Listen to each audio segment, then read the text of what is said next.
and welcome to COPán Tae, a series of lunchtime conversations hosted by myself, Maeve Stone, for the Green Arts Department at Access Ballymun.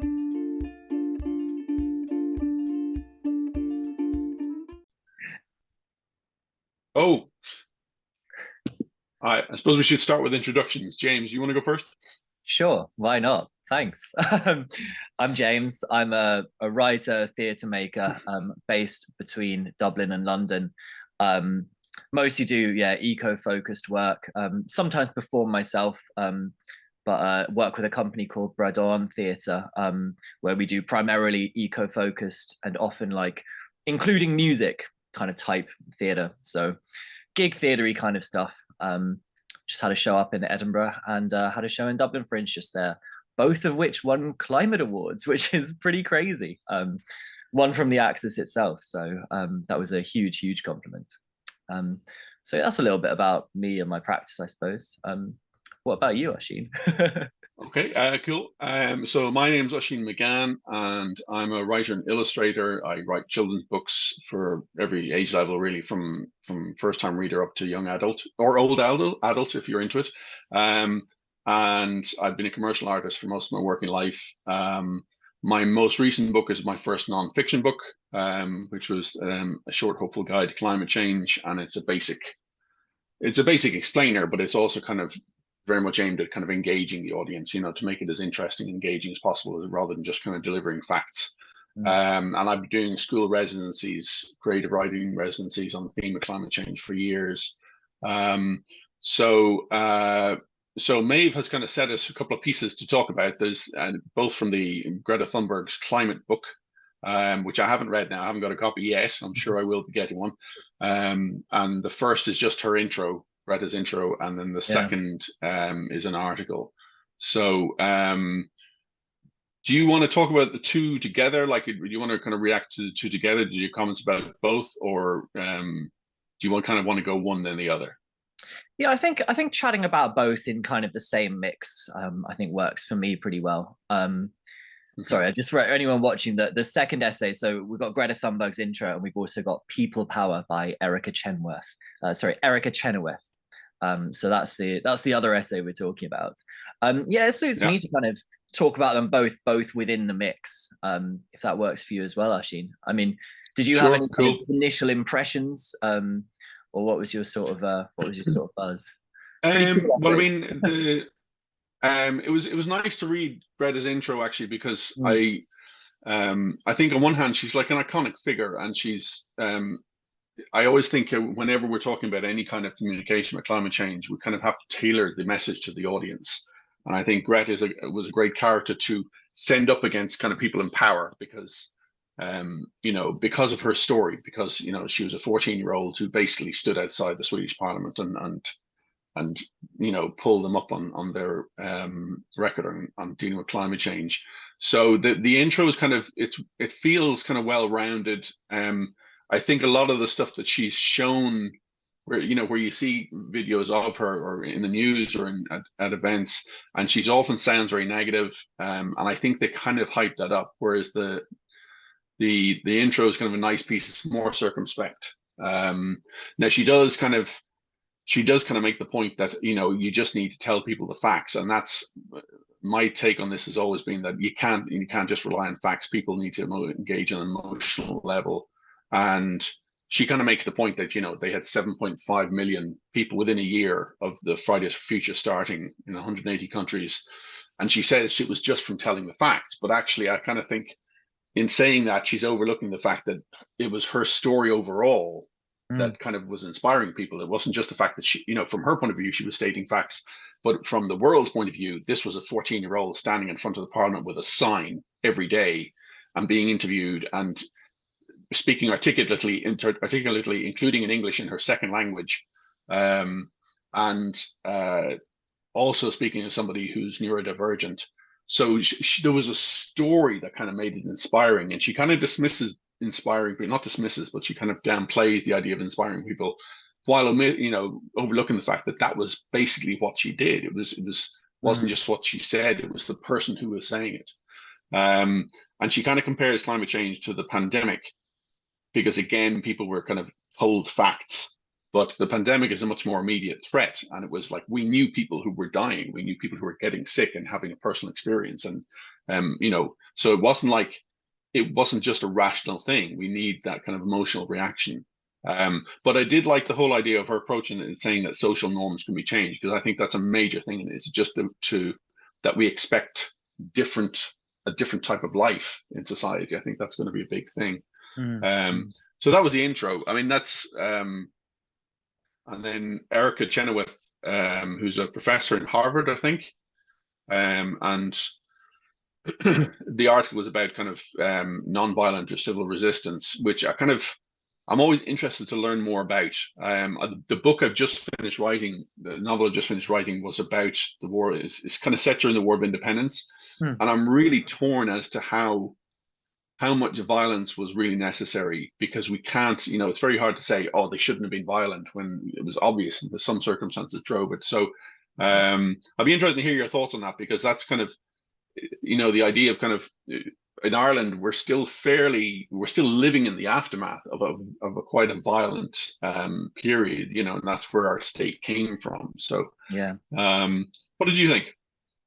In terms of specifically non-violent resistance, yeah, it's a tricky subject, and hard to kind of, especially hard to give answers if we're talking historically about something which I wouldn't have kind of experienced the specific context for. Where are you from? I'd have been just. Where am I from?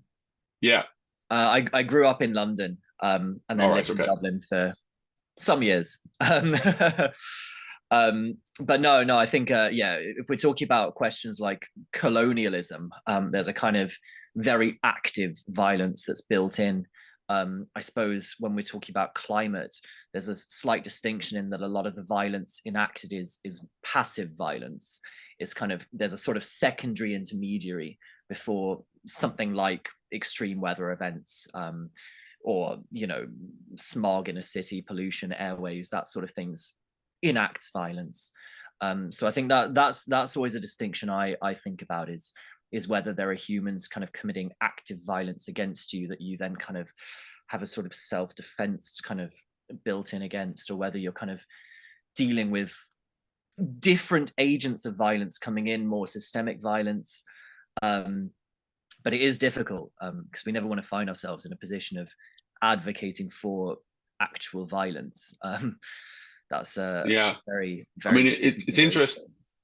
It's interesting that you have the Just Stop Oil campaigns going on, where people are doing things that are, in some cases, are shocking people. But you do have to kind of ask, like, at what point how extreme does it have to get before people pay more attention to it? I remember talking to a woman from Greenpeace in Australia years ago, and she said, really, if I was reacting appropriately to this threat, she said, I'd be chaining myself to mining machinery, and trying to stop activity in the mines. And you're kind of going, yeah, but then you'd be arrested, and then you'd be removed from the city. They could very easily be put in prison for some of it, because Australia's like laws are kind of fairly stringent in terms of this stuff. So you're kind of removing yourself from it. Okay, you kind of become a martyr to it. So it's very hard to kind of get that balance right. And also, I think, civil resistance and civil disobedience is just one aspect of it. I mean, there's so many different things that are needed to be done in terms of a kind of a mass movement. So Chenoweth's kind of, she brings up a couple of interesting numbers. One of them is 3.5% rule, where they mention that if you mobilize 3.5% of the population in mass demonstrations, that's the threshold in terms of kind of succeeding. Just out of interest, I'm slow on maths, so I had to go and get the calculator out. So if you're talking about mobilizing 3.5% of the Irish population in actual demonstrations, this isn't people who care about it, but actually get out on the streets, you're talking about 170,000 people. So for the Fridays for Future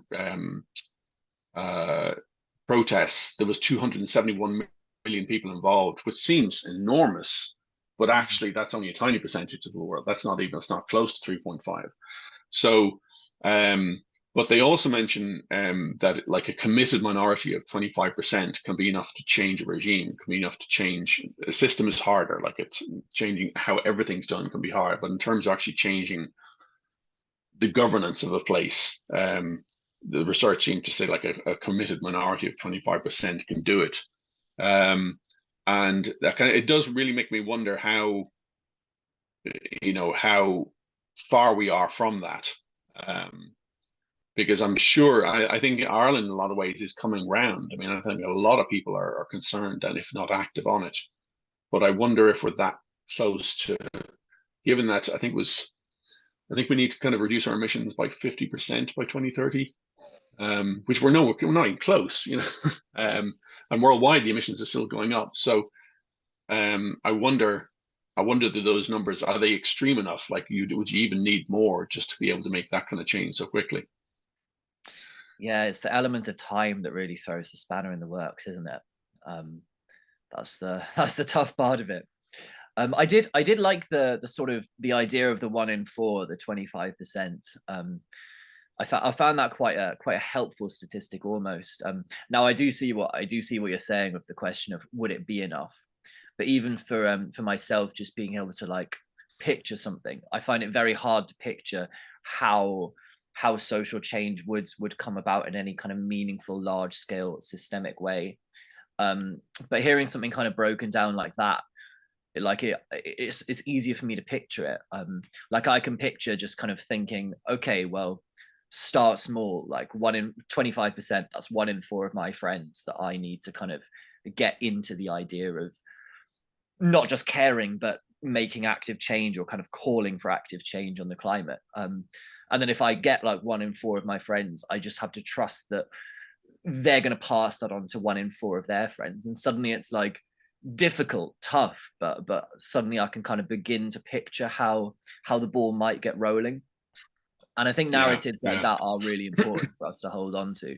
Like going back to maybe what you're saying about less telling the facts and more like we need a kind of some sort of emotional story or some sort of something to like hold on to ourselves in order to kind of create the change. It's like I almost need that kind of, whether it's, it's kind of brought out of social science, I suppose, as a bit of a grounding, but in some ways it's like maybe an untested myth, this idea of, this idea that 25% kind of could kind of begin to get the ball rolling towards social change. It's like I need that narrative to still have hope, because there's a lot of unhope out there, isn't there? Yeah.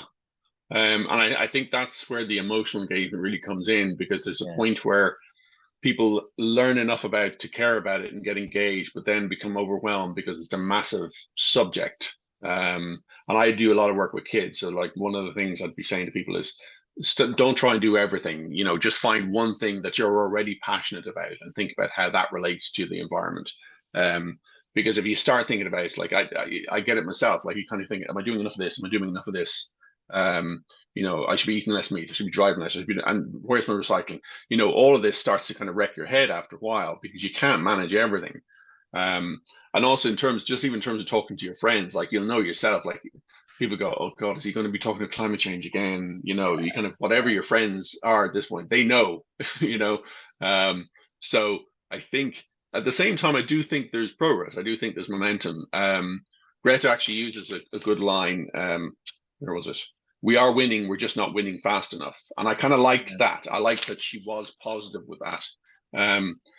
Because I think short term, particularly with kids, because kids can kind of often feel like this just happened now in the last couple of years, and all of a sudden it's on top of them. When actually, I'll really try and make the point that there's a momentum here, that this has been coming at us for a long time, but people have been acting on it for a very long time. And really, this is the biggest movement the world has ever seen. There's never been a movement like this. But because it's so disparate and so spread out and multidisciplined, it's kind of hard to see the whole thing. And it's also very slow, things happen on a very slow basis. And like you say, time is an issue. There aren't set deadlines. It's hard to kind of see, we can't just say we need to do this by this time or this by this time. We set those deadlines, but actually it's a ramp. It's not like a cliff edge. Or Michael Mann used to kind of the I think it was the analogy of a minefield. You know, the further out you go, the more trouble you're in. But you can choose to stop going out into the minefield at some point and turn back. So I do think there's a lot to be said in terms of the progress that's being made, and people need to be aware of that. I liked Erica said something at the opening about the progress. They make a good point about, you know, the positive side of human progress, and I think we don't make enough of that. So, you know, oil, you know, or fossil fuels gave us a civilization. We fueled the building of a civilization on fossil fuels, and that civilization is enabled to do incredible stuff. Now, one of the incredible things we need to do is use our enlightenment and our science to kind of get ourselves out of this mess that we have created for ourselves. So I like that you kind of say, the progress caused the problem, but it's also the means to the solution. You know, it has made us who we are. And I kind of like the idea that, yes, we have used fossil fuels, it's had an effect on the planet, and now we're moving on. You know, we're now, that's part of our progress. Part of our natural progress is to get away from those things and start finding other ways. And I think we don't often make enough of that point, that there's this timeline, you know, and this is just one point on it. Yeah, it's nice seeing that as a kind of continuous part of the narrative rather than a kind of aberration or something to be cut out and cut off. I haven't thought about it that way before. It's quite nice. Yeah, I was struck actually. Well, I was doing a little. Oh, sorry. I'll let you go. No, go ahead. No, you start. Doing the old classic notes. Zoom talking over each other. Yeah. No, I was doing a little, just a little quick Google. I hope this doesn't embarrass you, on your work last night, just in preparation. And I think it was there was like an image or a kind of analogy that you had written one of your kind of things up online about just kind of trying to contextualize that idea of humanity across the world in deep time and how much we're changing in such a short period. And you had this kind of analogy of waking up one day and little parasites had like taken off almost all of your hair, and then you wake up and every second more hair's going. And I thought that was an amazing way of kind of contextualizing the deep time and where this narrative goes in deep time. I thought that was really cool. And I mean, that was kind of inspired by, you know, the whole idea of, you know, if you were to break down the age of the world and look at, you know, our part of it, we'd be like the blink of an eye. We'd barely register. You know, it's human civilization would barely be on the scale. And actually, so even that idea of kind of like waking up one day and, you know, your hair, half your hair is gone, even that's an exaggeration in terms of the speed, because we're here. We've been, so I mean, there's, I remember here, like, there's some of these facts just convey so much. Like there's more time between us and the last dinosaurs than there is between the last dinosaurs and the first dinosaurs. You know, so like the dinosaurs were around there's longer. less time. Yeah. We're closer to T-Rex than T-Rex was to Stegosaurus. Yes. That's mad, isn't it? Sorry. So I mean, you know, when we look at the overall age of the Earth and how long we've been on it, and the fact that we've kind of wiped out, I mean, at this point, I think it's 70% or 75% of the wildlife. One of the really things that jumps at me is if you ever look at the proportion of weight of animals in the world, and how much of them are just cattle, like it's like mad, like 70% cattle. Crazy. So, you know, we have changed the world. So one way to look at that is just to be overwhelmed by it and go, Jesus, we're useless. What are we going to do? We've ruined everything. But on the other hand, we have had the power to change our climate, and we did that by accident. And I still think we need to kind of say, right, let's acknowledge that power. You know, we have made a mess of this, but there's no point earlier in time when we were more enlightened than we are now. So let's cop ourselves on, you know, and say, right, let's use this power that we have abused and kind of neglected, and say, right, we're going to use it with will and determination. And but you know, there's a lot of us and not everybody's on board. And so I think that kind of persuasion is really important. And I don't think facts on their own are going to do it. I think this is where the arts really come in. And I don't think we make enough of that idea that, you know, it's the exercise of empathy. You know, you're trying to get an emotional reaction. And we don't treat empathy as a practical thing, as a means of doing something, even though we're using it all the time, constantly, you know. It's definitely easy to tune out of the facts, isn't it? But the empathy hits in a different way. I suppose Greta Thunberg as well, in the intro, she was talking a lot about guilt and shame as tools. Yeah. And I thought that was interesting. I mean, maybe less of a place in art. I feel like it, you know, you just don't go and see a theater show, or you don't go and read a book if it makes you feel guilty. But I suppose she was talking a lot about the media, which I thought, you know, as in the news media, and the kind of part they'd have to play in pushing shame on all of us. Maybe a bit too much of that in Ireland in the past from the church and the rest. Yeah, you know, an interesting idea. But yeah, back to kind of the role of art. Yeah, because I suppose, yeah, in Greta's intro, she was talking a lot about the role the news media has to play in kind of disseminating those facts, or kind of getting the word out, and how they're effectively not doing that anymore, or not doing that at the moment for the climate. And that was a nice kind of, that unlocked something in my brain, because I suppose I've always kind of looked at the whole kind of, you know, whole system of late capitalism, and kind of the absolute chaos and also entropy in that system, and just the idea that you could go into any workplace, and no matter what people are doing in their own lives at home, the moment you have like a boss and a deadline applying pressure, like just all of the kind of, you know, climate ideas go out of your brain, and you're just staring at this like immediate deadline in work, and suddenly like you're undoing everything you've done in your personal life like tenfold, and that's just going up and up the chain until, you know, we all know the statistic about, you know, the number and percentage of corporations that are kind of doing all that, yeah, the amount they have to kind of play versus the kind of humans.